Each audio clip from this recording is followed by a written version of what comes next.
Romans chapter 13, verse 11 and 12. రోమీలకు రాసిన పత్రిక 13వ అధ్యాయము 11, 12 వచనాలను చూద్దాం. Romans 13, 11 and 12. And do this, understanding the present time, the hour for you to wake up from sleep has come. For our salvation is nearer to us than when we first believed. The night is far gone, the day is at hand. So then let us cast off the works of darkness and put on the armor of light.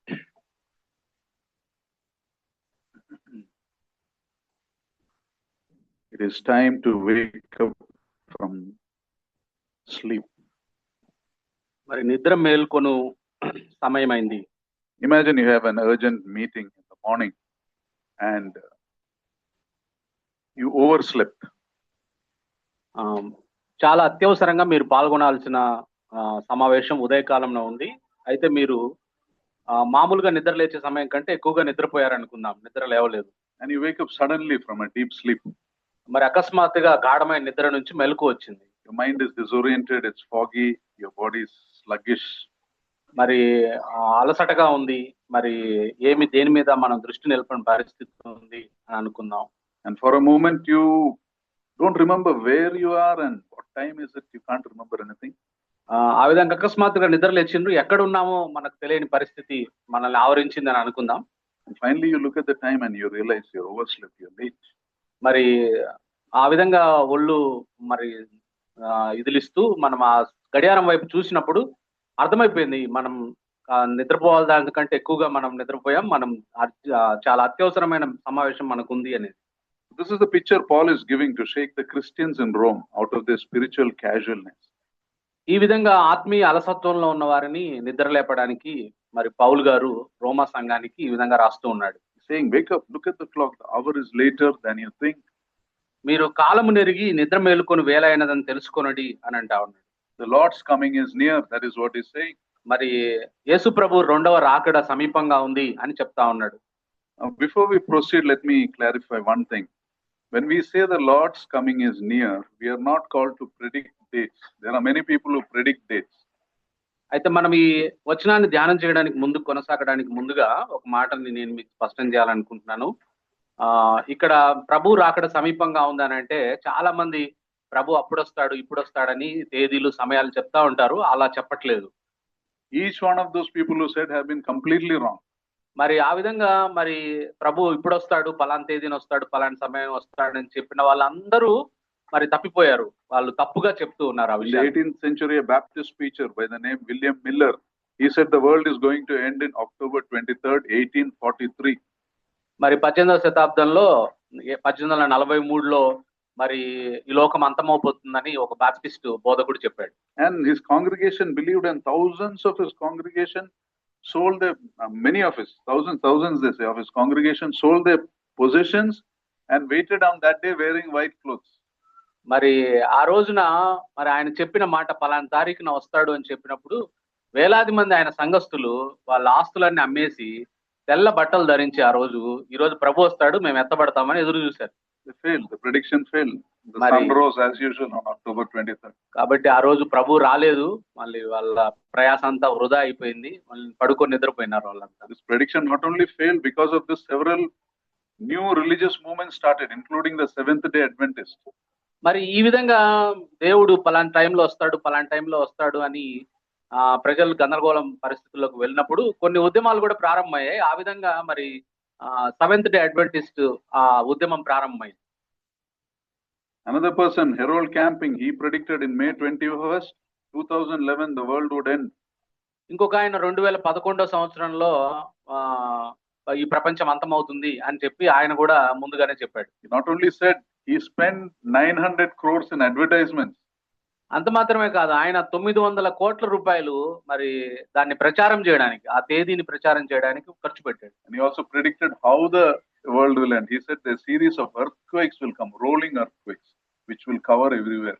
కాబట్టి ఆయన చెప్పిన మాట ఏమిటంటే ఇప్పుడే పలానా తేదీన ప్రభు వస్తాడని చెప్పడం మాత్రమే కాకుండా ఎలా సంభవాలు జరుగుతాయని చెప్పి మరి ఒకదాని వెంట ఒకటి భూకంపాలు, మరి ఒక గుండ్రంగా తిరిగినట్టుగా భూకంపాలు వస్తాయి అనేక చోట్ల అని ఆయన ముందుగా చెప్పాడు. The date he gave us 1988 May 21st. May First he gave that. మే 1988 మే 21వ తారీఖు అని చెప్పాడు ముందు. Not 2011 as I said. May 1988. 1988 సంవత్సరం మే 21వ తారీఖు అని చెప్పాడు.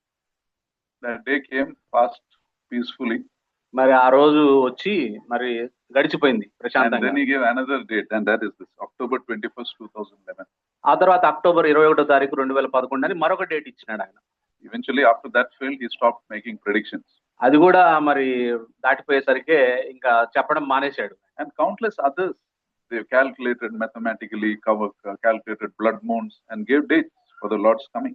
ఆ విధంగా కాలాలను సమయాలను గణించి చాలా మంది తర్కబద్ధంగా ఆలోచించినట్టుగా చెప్పి చాలా తేదీలు ఇచ్చారు. And all have been wrong. అన్ని తేదీలు తప్పైపోయాయి. Why? ఎందుకు? Because the Lord Jesus himself says, you cannot know the date. ఎందుకనంటే బైబిల్లో యేసు ప్రభు వారు ఈ లోకంలో ఉన్నప్పుడు చెప్పిన మాట ఏమిటనంటే, ఆ రోజు, ఆ సమయం, ఆ గడియ ఎప్పుడో తండ్రికి తప్ప ఎవరికి తెలియదు అని చెప్పాడు.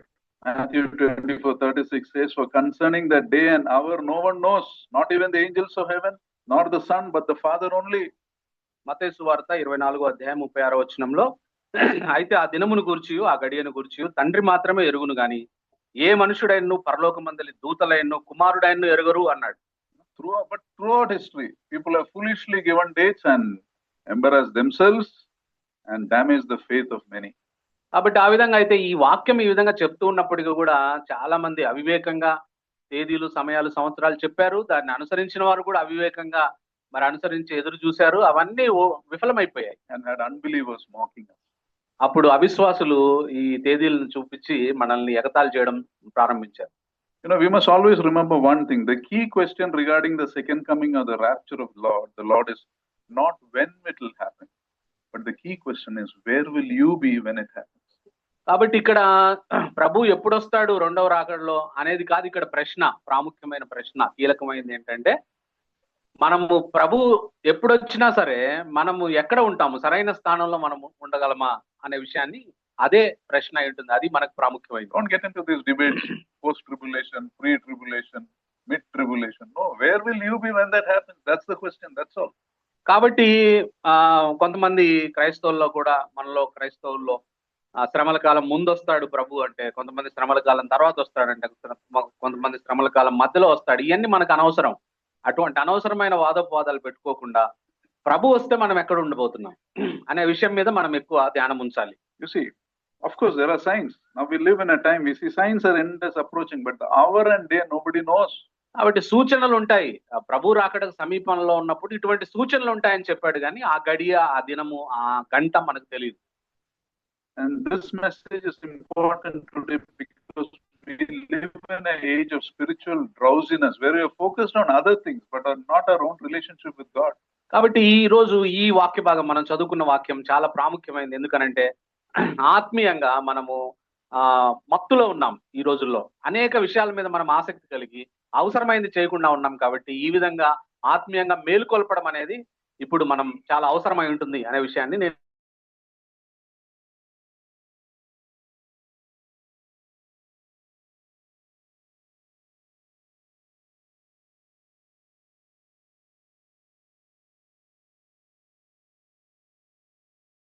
Go to this passage and examine. కాబట్టి ఈ లేఖన భాగంలో మనము లోతుగా ధ్యానం చేసి దానిలోంచి కొన్ని విషయాలు నేర్చుకున్నాం. Here it says, first Romans 13:11, first part says, understand the present time. కాబట్టి రోమీయులకు రాసిన పత్రిక 13వ అధ్యాయం 11వ వచనంలో పౌలు గారు అంటా ఉన్న మాట ఏమిటంటే, మీరు కాలములను ఎరగాలి అని అంటా ఉన్నాడు. Now this time here is a very interesting word in Greek. It is called a word called kairos.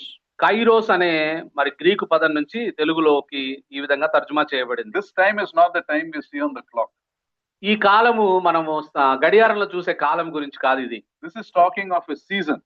ఇది ఒక సీజన్ గురించి రాయబడ్డ మరి కాలం. This is talking of an opportunity. ఇది ఒక అవకాశాన్ని గురించి తెలియజేయబడిన కాలం. This language is a language of urgency. మరి ఇది మరి ఎంత తొందరగా ఎంత త్వరగా మనం చేయాలి అనే విషయాన్ని మనకు గుర్తు చేస్తున్న సమయం.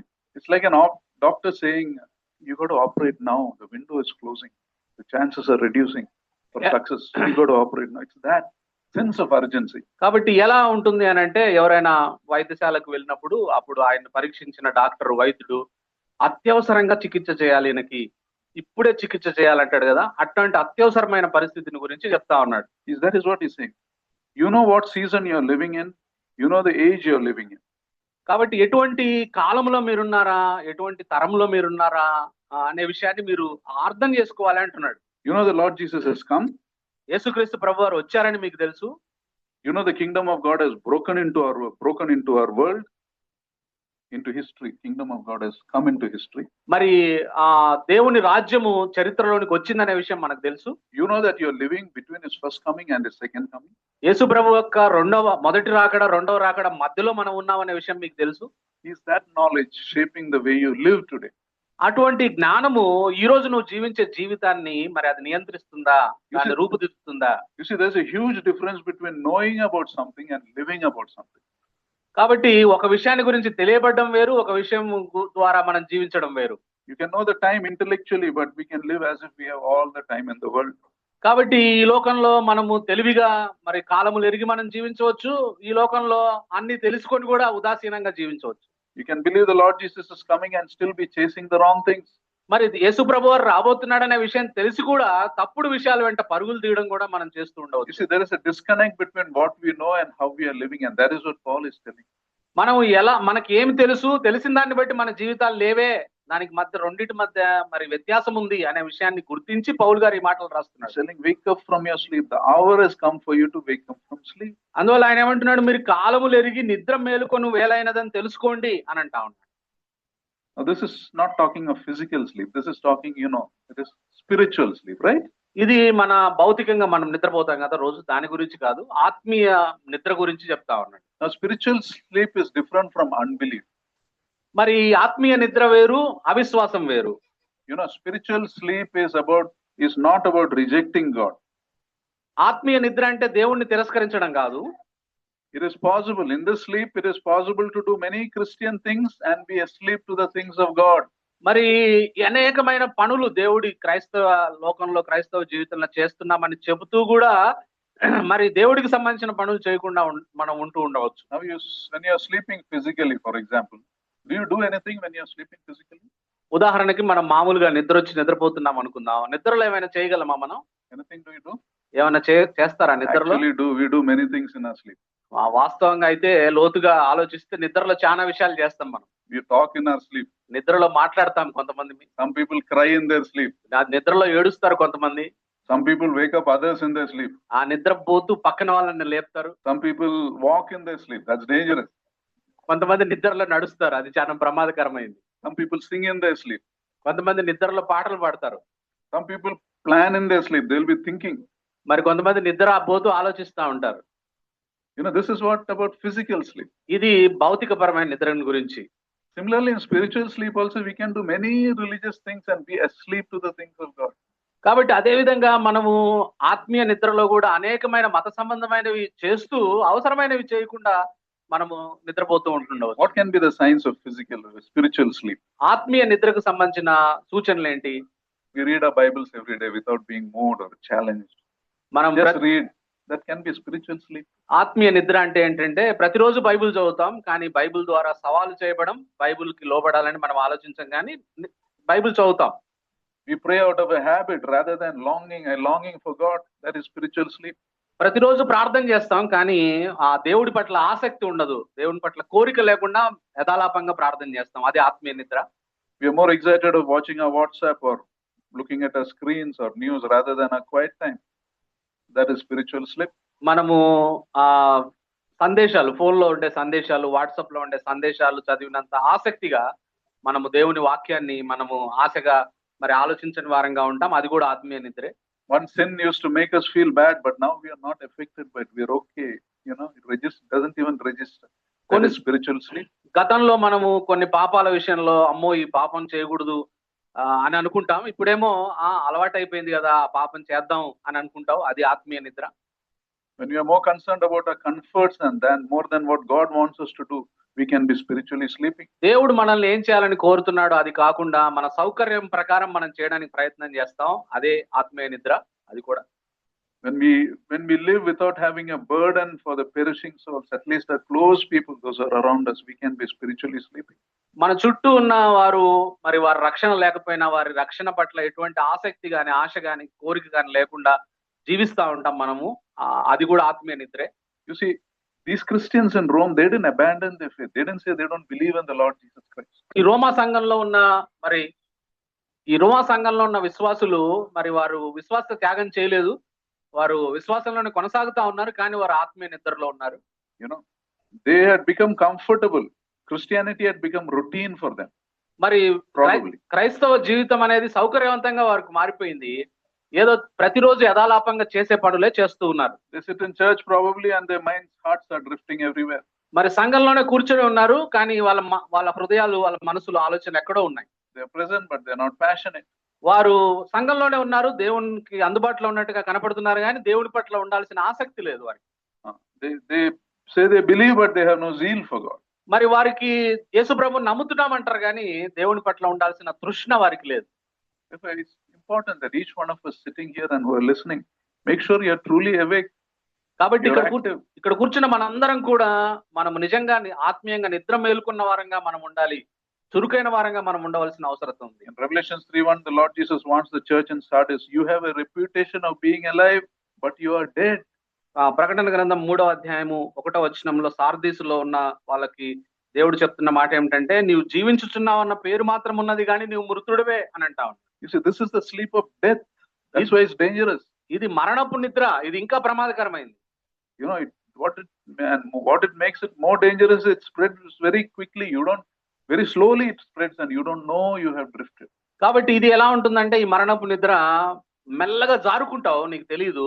జారుకున్న తర్వాత తెలిసిపోతుంది నేను ఇట్లాంటి పరిస్థితిలో ఉన్నాను. And here Apostle Paul is urging us, wake up. Your salvation is nearer than we first believed. అప్పుడు అందుకని అపోస్తలుడైన పౌలు గారు అంటున్నాడు, మీరు నిద్ర మేల్కోండి, రక్షణ మనకు మరి సమీపంగా ఉంది. ఆ రోమా సంఘస్థులారా మేల్కోనండి, నిద్ర మేల్కోనండి అంటున్నాడు. He's saying each passing day is bringing you nearer to the glorious coming of the Lord. మరి సమయం గడుస్తున్న కొలది ఈ భూమి మీద మనం జీవించిన కాలంలో దేవుడి మహిమాన్వితమైన రెండవ రాకడకు మనం దగ్గరికి వెళ్తున్నామని అర్థమవుతుందా మీకు? You know, he's not saying he's going to come next Tuesday or next year. He's saying you're moving in a path. You know, we are moving forward in one direction.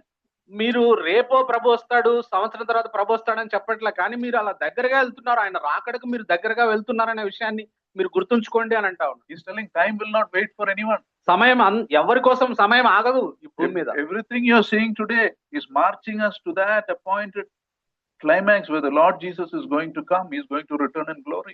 మరి యేసు ప్రభు తన మహిమతో కూడా వచ్చేటప్పుడు మరి ఈ ప్రపంచంలో ఉన్న విషయాలన్నీ మీరు గమనిస్తే అన్ని కూడా ఆయన రాకడ వైపు ప్రయాణం చేస్తా ఉన్నాయి. ఈ ప్రపంచంలో ఉన్న అందరం అన్ని. You see, when Paul wrote these words, about 25 years had passed after the Lord's resurrection.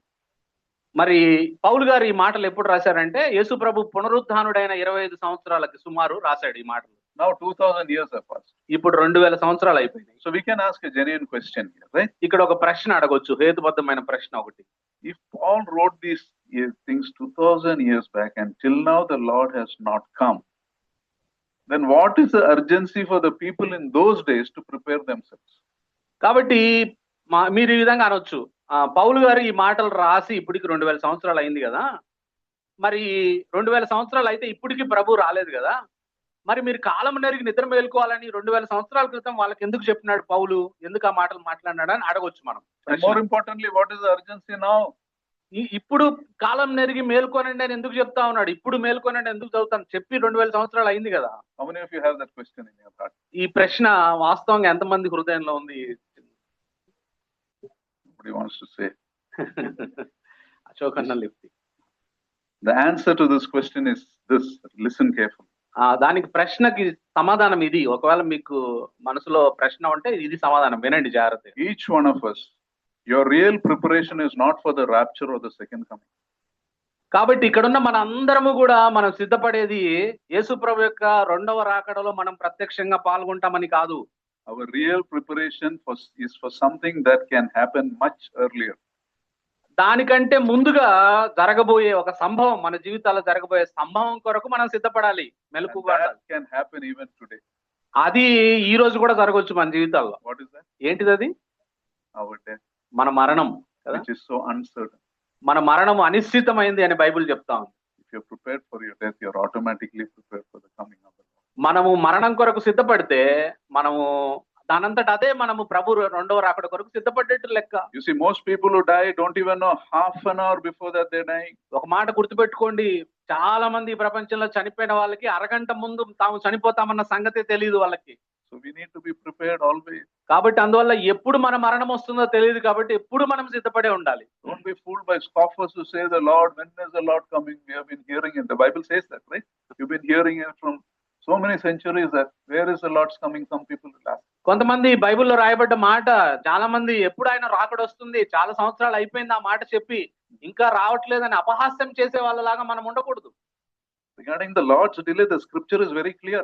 మరి ఎందుకు దేవుడు ప్రభు రాకడ ఆలస్యం అవుతుందో స్పష్టంగా చెప్పాయి లేఖనాలు. 2 Peter 3:9 says the Lord is not slow in fulfilling his promise, as some understand slowness. He is being patient towards you, not wanting anyone to perish. కాబట్టి ఆయన ఆలస్యం చేసేది ఎందుకనంటే, ఆయన ఎవ్వరూ నశించిపోవడం ఆయనకి ఇష్టం లేదు, అందరూ రక్షించబడాలని ఆయన ఆలస్యం చేస్తా ఉన్నాడు. అంతే కారణం, ఆయన ఆలస్యానికి కారణం ఇంకా కొంతమంది రక్షించబడాలి. You see, I was born in 63, but I came to know the Lord in 1996. అన్న 1963లో పుట్టాడు, 1996లో యేసు ప్రభువుని తన సొంత రక్షకునిగా If the అంగీకరించాడు. Lord had come in 1990, I would be in hell. మరి I would be going to hell. 1990లో గనక ప్రభు వచ్చి ఉంటే మరి మాథ్యూ అన్న నరకానికి వెళ్ళి ఉండేవాడు కదా. Each one of us, remember, every delay is not slowness, it is God's mercy. కాబట్టి దేవుడు ఆలస్యం చేస్తా ఉన్నాడంటే అది కావాలని దేవుడు ఆలస్యం చేస్తున్నాడు కాదు, ఆయన కృపని ఇంకా ఆయన విస్తరింపజేస్తా ఉన్నాడు, అందులో భాగంగా ఆలస్యం అవుతుంది. If the Lord came 20 years back, how many of us would be saved? 20 సంవత్సరాల క్రితం వస్తే మనలో ఎంతమంది నరకంలో ఉండేవాళ్ళం? But we need to be prepared. కాబట్టి That's what మనం Paul is saying. అందువల్లే మనం సిద్ధపడి ఉండాలి అని మరి పౌలు గారు చెప్తా ఉన్నారు. Verse 12 says, the night is far gone, the day is at hand. మరి 12వ వచనంలో రాయబడింది, రాత్రి గడిచి చాలా సమయం అయిపోయింది, పగలు సమీపంగా ఉంది అంటున్నాడు. Now he's shifting the image from night to day. ఇప్పుడు రాత్రి నుంచి పగలుకు మన మన మన దృష్టిని మరలుస్తున్నాడు పౌలు గారు. The night represents this evil age, this evil world we are building. రాత్రి అంటే ఏమిటనంటే ఇప్పుడు మనం చెడ్డ లోకంలో జీవిస్తున్నాం కదా, ఆ దాన్ని సూచిస్తా ఉంది రాత్రి. And the day represents an age to come when the Lord Jesus will rule openly in the 1000-year kingdom. పగులు అంటే దేన్ని సూచిస్తుంది అంటే యేసు ప్రభు ఈ భూమి మీదకి వచ్చిన తర్వాత 1000 సంవత్సరాలు పరిపాలించబోతా ఉన్నాడు, దానికి సాదృశ్యంగా పగలు అని చెప్తా ఉన్నాడు. So in this verse we see a tension. The night is gone, the day is coming. That means it is twilight. Sometimes between light and day there is a twilight, right? రాత్రి గడిచిపోయింది, పగలు సమీపంగా ఉందని అంటే కొద్దిగా మినుకుమంటూ వెలుతురు కనబడుతూ ఉందని అర్థం. That means the day is not fully here, but it's coming close. We can make out. పగలు ఇంకా రాలేదు, కానీ పగలు వస్తుందని మనకు తెలుసు, అర్థమవుతుంది మనకి, కొంత వెలుగు వస్తా ఉంటే. The thought is the Lord Jesus' first coming broke the power of darkness. Now his second coming will break the power of darkness fully. కాబట్టి మొదట వచ్చినప్పుడు ఆయన చీకటి శక్తుల శక్తిని మరి ఆయన మరి ధ్వంసం చేశాడు. Power of darkness. శక్తిని చీకటి శక్తిని ఆయన ధ్వంసం చేశాడు. ఆ తర్వాత పూర్తిగా ఆయన సర్వనాశనం చేయబోతా ఉన్నాడు. The second time the whole darkness will go, it will be light. మరి రెండవసారి ఆయన వచ్చినప్పుడు మొత్తం చీకటినే లేకుండా చేయబోతా ఉన్నాడు, మొత్తం వెలుగుండబోతుంది. But that has not yet come. It is coming. అయితే అది ఇంకా రాలేదు, అది వస్తుంది. We are living in that twilight, the middle space between darkness and light.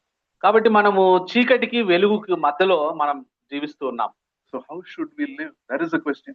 కాబట్టి ఎలా జీవించాలి మనం, అది ప్రశ్న మనకి. Light is coming. Are you going to still live in darkness? పగలు వస్తా ఉంది, ఇంకా నువ్వు చీకట్లో జీవించడానికి ఇష్టపడుతున్నావా? All your decisions is based on dark things, or నువ్వు ఎప్పుడు based on the light that is coming? నీ నిర్ణయాలన్నీ చీకటిని ఆసారాగా చేసుకొని ఉన్నాయా, దాన్ని బట్టే చేస్తా ఉన్నావా, పగుళ్ళు ఆసరాగా చేసుకొని నిర్ణయాలు చేస్తా ఉన్నాం? So the next part of the verse is, let us cast off the works of darkness and put on the armor of light. అందువల్లనే ఆ 12వ వచనంలో మరి రాయబడ్డ మాట మనం గమనించినట్లయితే, అంధకార క్రియలను విసర్జించి తేజస్ సంబంధమైన యుద్ధోపకరణాలు ధరించుకుందాము అంటున్నాడు. You know the time, the salvation, the full salvation is going to come. The dawn is breaking. Therefore you must live differently. కాబట్టి పగలు సమీపంగా ఉంది, మన రక్షణ సంపూర్ణం చేయబడే కాలం సమీపంగా ఉంటే మనం ఒక ప్రత్యేకమైన జీవితాలు జీవించాలి కదా అంటున్నాడు పౌలు. Here, what should we do? It says cast off. You know, this is a picture of removing dirty clothes, grave clothes, or prison garments when you are set free. That is the thought here. Cast off. Don't hold on to that. అంధకార క్రియలను విసర్జించి అని అంటే మురికి అయిన వస్త్రాలను తీసేయడం, ఖైదీగా ఉన్న వస్త్రాలను తీసేయడం, పాపపు మురికి వస్త్రాలను తీసివేయడం అనే దాన్ని ఉద్దేశించి ఇక్కడ మాట్లాడుతా ఉన్నాడు. You know, if somebody is released from prison after many years, first thing he'll want is to remove his prison clothes, right? As he's getting out of the prison only, he'll remove that. కాబట్టి మరి ఎవరైనా జైల్లో చాలా సంవత్సరాల పాటు ఉండి jail నుంచి విడుదలైన తర్వాత ఆయన జైలు నుంచి బయటికి రాకముందే ఆ ఖైదీ దుస్తులు తీసేసి మంచి దుస్తులు వేసుకొని బయటకు వస్తారు. And what should we put on? When you remove something, we should put on something. Paul says, put on the armor of light. కాబట్టి అంధకార క్రియలను విసర్జించాము అంటే పాత వస్త్రాలను తీసేసాము, ఏం పెట్టుకోవాలి? తేజ సంబంధమైన యుద్ధోపకరణాలు ధరించాలి అంటున్నాడు. We are soldiers armed to fight in the light. Put that on. కాబట్టి తేజ సంబంధమైన యుద్ధోపకరణాలను ధరించుకొని వెలుగు సంబంధుల్లాగా మనం పోరాడవలసిన అవసరం ఉంది, సైనికుల్లాగా. You know, more of this is explained in the armor of God in Ephesians 6. ఎఫెసీయులకు రాసిన పత్రిక 6వ అధ్యాయంలో మరి యుద్ధోపకరణాలను గురించిన వివరణ అక్కడ చెప్తా ఉన్నాడు. Verse 13, if you see Romans 13, first part says, let us walk properly as in the daytime. కాబట్టి రోమా 13:13లో రాయబడ్డ మాట పగటి యందు నడుచుకున్నట్లుగా మర్యాదగా నడుచుకుందాము అంటా ఉన్నాడు. That means walk decently, walk honorably. కాబట్టి మంచిగా హుందాగా మనం నడుచుకోవాలి, మరి గౌరవప్రదంగా మనం నడుచుకోవాలి, మర్యాదగా నడుచుకోవాలి అంటున్నాడు. Behave like someone who belongs to the day, not the night. కాబట్టి మనల్ని చూసిన వాళ్ళు ఈయన పగటి సంబంధమైన వ్యక్తి, రాత్రి సంబంధమైన వ్యక్తి కాదు అని చెప్పాలి మనల్ని చూసినప్పుడు. You know, Apostle Paul is saying that day is coming, right? You live like that as if that day has already come. కాబట్టి ఇక్కడ పౌలు గారు చెప్తున్న మాట ఏమిటనంటే పగలు వచ్చింది, పగల్లోనే నేను ఉన్నానన్నట్టుగా మరి పగటి సంబంధమైన జీవితం నువ్వు జీవించంటున్నాడు. The day is coming, but you know it's coming, so start living as per light. పగలు వస్తా ఉంది కాబట్టి పగలు వచ్చినట్టుగా భావించి నువ్వు వెలుగులో ఉన్నట్టుగానే నడుచుకో అని అంటా ఉన్నాడు. Why? ఎందుకు? Because you have to be prepared now. You cannot prepare then. ఎందుకనంటే ఇప్పుడే సిద్ధపడాలి, సమయం గడిచిపోయిన తర్వాత సిద్ధపడడానికి ఏముండదు ఇంకా. Because the day of the Lord is going to come like a thief. You can't get prepared then. ఎందుకంటే ప్రభు దినము దొంగ వచ్చినట్టు వస్తుంది అని రాయబడింది. వచ్చిన తర్వాత నువ్వు సిద్ధపడడానికి ఏముండదు, రాకముందే సిద్ధపడ. You can get prepared that time. You got to be prepared. కాబట్టి అప్పుడు సిద్ధపడతా అంటే కుదరదు, ఇప్పుడే సిద్ధపడవలసిన అవసరం ఉంది. You see in Revelations 22:20 the Lord Jesus says, I am coming soon.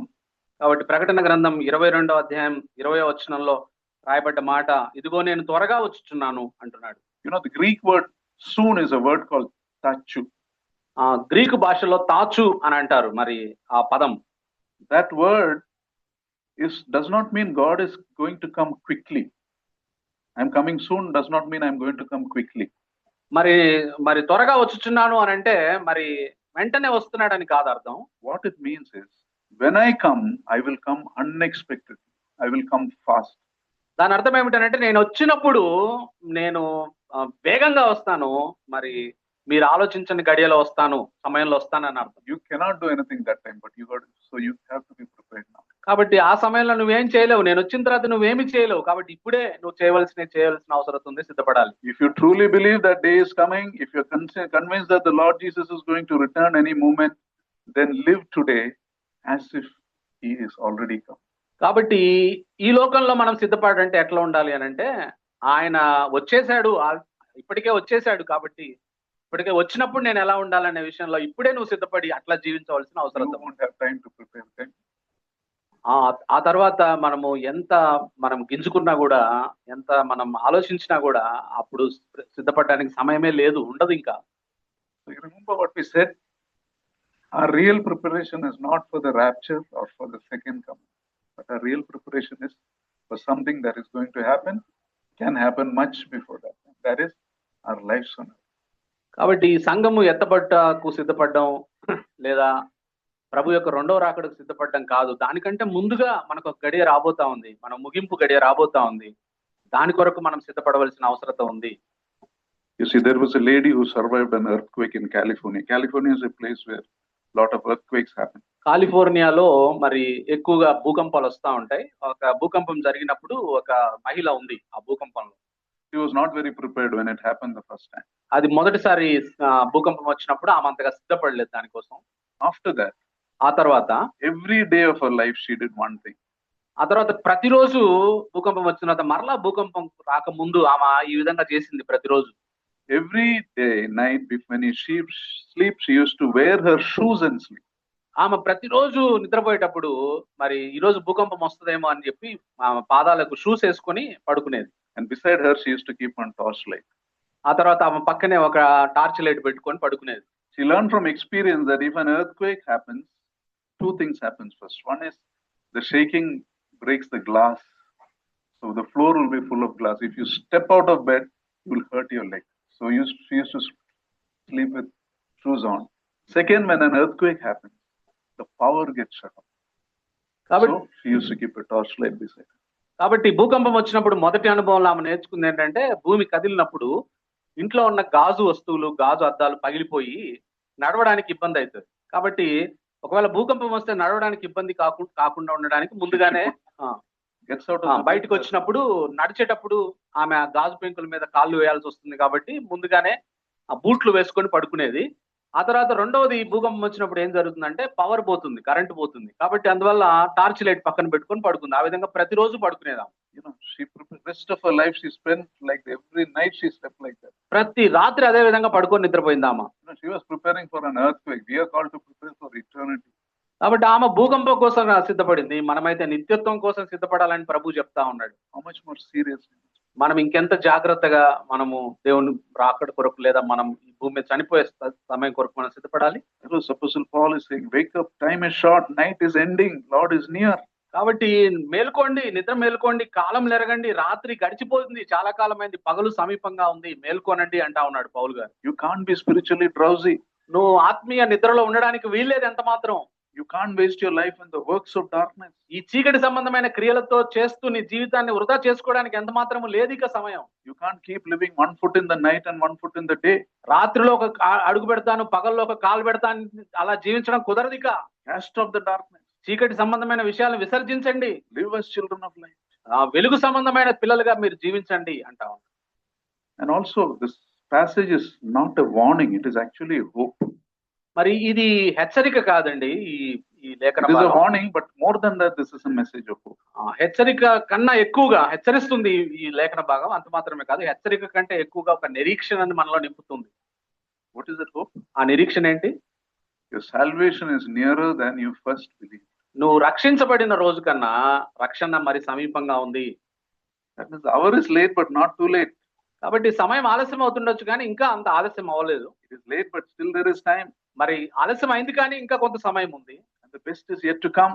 ఆ శ్రేష్టమైనది రాబోతా ఉంది. Lord Jesus is returning. యేసు ప్రభు తిరిగి రాబోతా ఉన్నాడు. Darkness is temporary. మరి చీకటి కొంతకాలం మాత్రమే. Light is going to break in.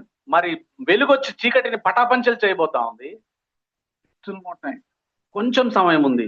Little more time. ఇంకొంచెం సమయం ఉంది. Can we be saved? మనము జాగ్రత్తగా ఉందామా మన జీవితాల్లో? Are we preparing us? మనల్ని మనం సిద్ధపరచుకుంటున్నావా? Let us pray. ప్రార్థన చేసుకుందాం. కళ్ళలోంచి కళ్ళు మూసుకుందాం. ఒకవేళ ఆత్మీయ నిద్రలో మనం ఉన్నట్టయితే మేల్కొనమని పౌలు గారు చెప్తా ఉన్నాడు. మేల్కొందాం. మన సమయం ఎప్పుడో తెలియదు, ఎప్పుడు అంతం అవుతుందో తెలియదు. ప్రార్థన చేసుకుందాం, మనల్ని మనం సిద్ధపరచుకుందాం. ప్రభువా నీకు వందనాలు. ఈ ఉదయకాల సమయంలో మమ్మల్ని ప్రేమించి మా దృష్టికి తీసుకుని వచ్చిన నీ దివ్యమైన మాటలను బట్టి నీకు వందనాలు ప్రభా. ఈ భూమి మీద మేము ఇంకెంతకాలం జీవిస్తామో మాకు తెలియదు. మీరు అంతలో కనపడి అంతలో మాయమైపోయి ఆవిరి వంటి వారని నీ వాక్యం సెలవిస్తాం. అవును నాయన, వెలుగును కలిగిన మేము, వెలుగును ఆరాధిస్తున్న మేము ఇంకా చీకటి సంబంధమైన క్రియలు మేము విసర్జించడానికి మాకు సహాయం చేయండి. మాకు శక్తిని ఇవ్వమని మీ సన్నిధిలో ప్రార్థిస్తున్నాం. తేజ సంబంధమైన యుద్ధోపకరణాలను ధరించుకొని మంచి సైనికుని వలె పోరాడడానికి మాకు కావాల్సిన శక్తిని ఇవ్వండి అయ్యా. పగులు ఇంకెంతకాలం ఉంటుందో తెలియదు ప్రభా. పగులు వచ్చినట్టుగానే మేము సిద్ధపడాలనే విషయాన్ని మీరు మాకు గుర్తు చేసినారు. మీకు వందనాలు, స్తుతులు, స్తోత్రాలు. యేసయ్య రాబోతున్నాడు, వచ్చినట్టుగానే ఎవరు వచ్చినప్పుడు మేము సిద్ధపడలేమనే విషయాన్ని మాకు హెచ్చరికగా మీకు తెలియజేసినారు తండ్రి. మరి పగలు ఎల్లప్పుడూ ఉండబోతుందనే విషయాన్ని మీరు మాకు గుర్తు చేసినారు. ఆ నిరీక్షణ మాలో ఉంచినారు. అందుని బట్టి వందనాలు. మేము ఇంకా ఆత్మీయ నిద్రలో ఉన్నాం ప్రభా. మమ్మల్ని మేల్కొల్పండి ప్రభా. పరిశుద్ధాత్మ దేవ, మేము మేల్కొని చురుకైన వారంగా ప్రభా మేము నీ రాకడ కొరకు ఎదురు చూడడానికి, మీరు వచ్చినట్టుగానే మేము వచ్చినాడు ఇప్పుడు ప్రభు అన్నట్టుగానే మేము సిద్ధపడడానికి కృప చూపించండి. ఎందుకంటే మా సమయం ఎంతో తెలియదు ప్రభు, మా దినములు, మా ఆయుష్ మరి తెలియదు ప్రభు. ఆ విషయంలో మేము మా పీస్ అండ్ జాయ్ ఫెలోషిప్ చర్చిలో ఉన్న మేము అందరం అవగాహన కలిగి చీకటి సంబంధమైన క్రియలను విసర్జించి వెలుగు సంబంధమైన క్రియలు చేస్తూ నీ రాకడకు సిద్ధపడడానికి కృప చూపించమని అడుగుతూ, ఈ విషయాన్ని మా హృదయంలో భద్రం చేసుకొని వాక్య ప్రకారం మా జీవితాలను దిద్దుకోవడానికి సహాయం చేయమని సమస్త ఘనత, మహిమ, ప్రభావం మీకు ఆరోపిస్తూ మా ప్రభువును మీ ప్రియ కుమారుడైన యేసుక్రీస్తు పుణ్యనామంలో మిక్కిలి వినయంగా బతిమాలి ప్రార్థిస్తున్నాను తండ్రి. ఆమేన్. Now to him who is able to keep you from falling and present you before his glorious presence without fault and with great joy, to the only God our Savior, be glory, majesty, power and authority through Jesus Christ our Lord before all ages, now and forevermore. Amen. Amen. Thank you. God bless you.